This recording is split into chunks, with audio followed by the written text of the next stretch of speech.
Hello बच्चों, आप सभी को टैलेंट इंस्टीट्यूट में स्वागत है। पॉलिटिकल साइंस अंडरस्टैंडिंग ग्लोबलाइजेशन का भी एक क्वेश्चन इंपॉर्टेंट क्वेश्चन है। ये गरीबी क्या है, वैश्विक गरीबी और असमानता पर वैश्वीकरण के प्रभावों के चर्चा कीजिए। ठीक है बच्चों, तो इसका आंसर है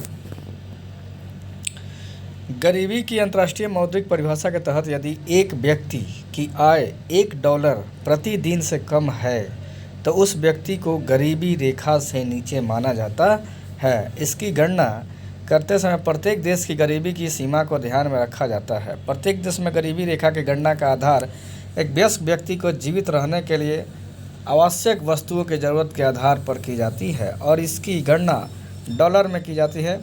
अंतर्राष्ट्रीय गरीबी रेखा मूल रूप से $1 प्रतिदिन विश्व बैंक द्वारा निर्धारित की गई थी। विकासशील देशों में रहने वाले अत्यधिक आर्थिक गरीबी वाले लोगों के अनुपात में विश्व बैंक द्वारा एक दिन में $1 से कम आमदनी वाले लोगों को रखा गया था। विश्व में गरीबी 1990 में 28% थी, जो कि 2001 में 21% और वर्तमान में लगभग 13% है। चट्टा कहीं का वर्तमान में तो 50% हो गया होगा। विश्व के कुछ देशों में गरीबी के हालात इस प्रकार है। आंकड़े विश्व बैंक 2011 के बाद कहा जा रहा है। शब्द सहारा बैंक सहारा अफ्रीका में आज लगभग 43% जनसंख्या गरीबी रेखा के नीचे जी रही है। दक्षिण एशिया में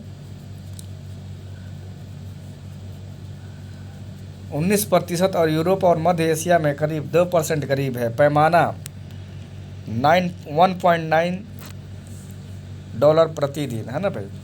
गरीबी रेखा के विभिन्न परिभाषाओं की वजह से भारत में गरीबी में कुल जनसंख्या 21.9% राष्ट्रीय अनुमान से भी अधिक दिखाई देती है। उप सहारा अफ्रीका में गरीबी में 1981 में 41% की तुलना में 2001 में 46% हो गई। लैटिन अमेरिका में गरीबी का अनुपात वही है जो पहले था। रूस जैसे पूर्व समाजवादी देशों में गरीबी में परिवर्तन हुआ है, जहां यह पहले सरकारी तौर पर यह अस्तित्वहीन थी।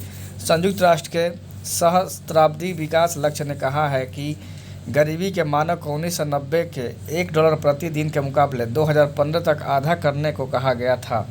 नए शताब्दी विकास लक्ष्य 2030 तक गरीबी उन्मूलन करना चाहते हैं। गरीबी के कारण देखिए गरीबी की कैसे होता है, इस पर हम बात करते हैं। गरीबी का एक ऐतिहासिक कारण है। गरीबी का एक ऐतिहासिक कारण ब्रिटिश औपनिवेशिक प्रशासन के तहत आर्थिक स्तर पर विकास कम रहा। औपनिवेशिक सरकार की नीतियों ने पारंपरिक हस्तशिल्प को बर्बाद कर दिया और कपड़े जैसे उद्योग के विकास को हतोत्साहित किया। जनसंख्या के उच्च विकास दर, जैसा कि हम सब जानते हैं कि वैश्विक आबादी 7 अरब के आंकड़े को पार कर गई है, लेकिन संसाधन उस अनुपात में नहीं बढ़ रहे हैं। इसके कारण दुनिया में गरीबी की संख्या बढ़ती जा रही है। भूमि और अन्य संसाधनों का असमान वितरण। संसाधनों का असमान वितरण के कारण गरीब हो रहा है, तो अमीर साल दर साल अमीर होता जा रहा है। भारत में स्थिति यह है कि 90% संसाधनों पर सिर्फ 10% लोगों का हक है। भूमि सुधार जैसे प्रमुख नीतिगत पहले जिसका उद्देश्य ग्रामीण क्षेत्रों में संपत्ति का पुनर्वितरण करना था, को ठीक से लागू नहीं किया गया। कई अन्य सामाजिक, सांस्कृतिक और आर्थिक कारक भी गरीबी के लिए जिम्मेदार है। कई लोग सामाजिक दायित्व, धार्मिक अनुष्ठानों जैसे मुंडन, शादी समारोह, त्रयोदशी इत्यादि में बहुत सारा पैसा खर्च करते हैं और ऋण जाल में फंस जाते हैं। कृषि में कम उत्पादकता। ग्लोबल वार्मिंग के कारण भारी मात्रा में उर्वरकों के उपयोग के बावजूद भूमि की उत्पादकता में प्रति वर्ष कमी आ रही है, जिसके कारण पूरी दुनिया के किसान की आर्थिक हालत कमज़ोर है। संसाधनों का अल्पतम उपयोग। कृषि में छिपी हुई बेरोजगारी और अल्प रोजगार की दशाओं के कारण संसाधनों का अनुकूलतम उपयोग नहीं हो पाता है, जिसके कारण किसानों की आर्थिक हालत कमज़ोर रहती है।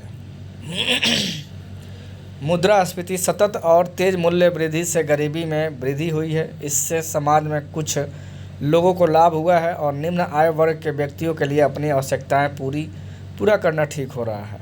गरीबी उन्मूलन के उपाय। देखिए गरीबी कैसे हटा सकते हैं, इसका उपाय है गरीबी हटाओ का नारा भारतीय विकास की रणनीति के प्रमुख उद्देश्यों में से एक रहा है।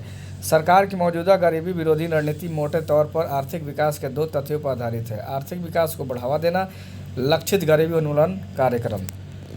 80 के दशक में 30 साल से ज़्यादा की अवधि तक चलने वाले कार्यक्रमों में प्रति व्यक्ति आय में हल्की वृद्धि हुई थी, लेकिन गरीबी में बहुत ज़्यादा कमी नहीं हुई थी। सरकारी गरीबी अनुमान, जिसमें 1950 के दशक में गरीबी में लगभग 45% का इजाफा हुआ है, जो 80 के दशक तक वही बना रहा था। भारत की आर्थिक विकास दर दुनिया में सबसे तेज़ उभरती हुई विकास दरों में से एक है, जबकि अफ्रीका महाद्वीप आज भी घोर गरीबी की चपेट में है। गरीबी और असमानता दोनों ऐसे शब्द हैं जिनका उपयोग समाज के उन हिस्सों का संदर्भित करने के लिए किया जाता है जो वित्तीय और अन्य संसाधनों की कमी के कारण उनकी सभी ज़रूरतों को पूरा करने में असमर्थ है। ठीक है, वित्तीय मतलब पैसा कमाने, ठीक है ना, और उनके पास संसाधन बहुत कम होता है, इसके कारण वो गरीबी में जीते हैं। हालांकि गरीबी एक निरपेक्ष पद है और एक ऐसी आय वाले लोगों को संदर्भित करता है जो जीवन जीने के सामान्य मानकों की तुलना में बहुत कम है। गरीबी ने लोगों को भोजन, पानी, कपड़े और आश्रय की मूलभूत आवश्यकताओं को सुरक्षित रखने की कोशिश में जीवित रखा है। दूसरी ओर असमानता एक सापेक्ष शब्द है और समाज के एक हिस्से की वित्तीय स्थिरता बनाम समाज के दूसरे हिस्से की वित्तीय स्थिति की तुलना करता है।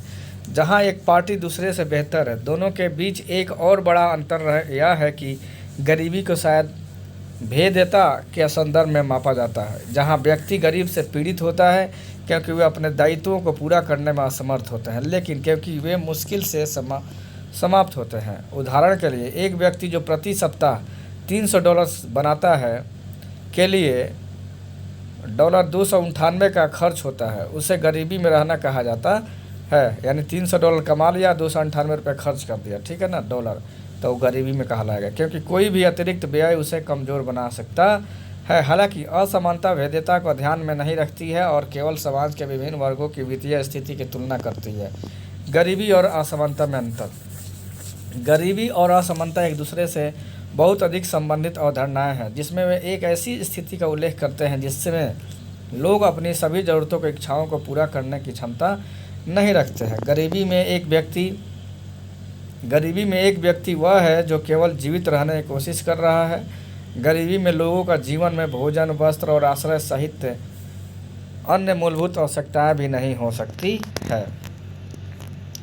असमानता वह है जहां एक बार आबादी के हिस्से में अधिक वित्तीय संसाधन होते हैं, भौतिक वस्तुओं तक अधिक पहुंच होती है और दूसरों की तुलना में उनकी ज़रूरतों को पूरा करने के लिए माल और सेवाओं को प्राप्त करने की बेहतर वित्तीय क्षमता होती है।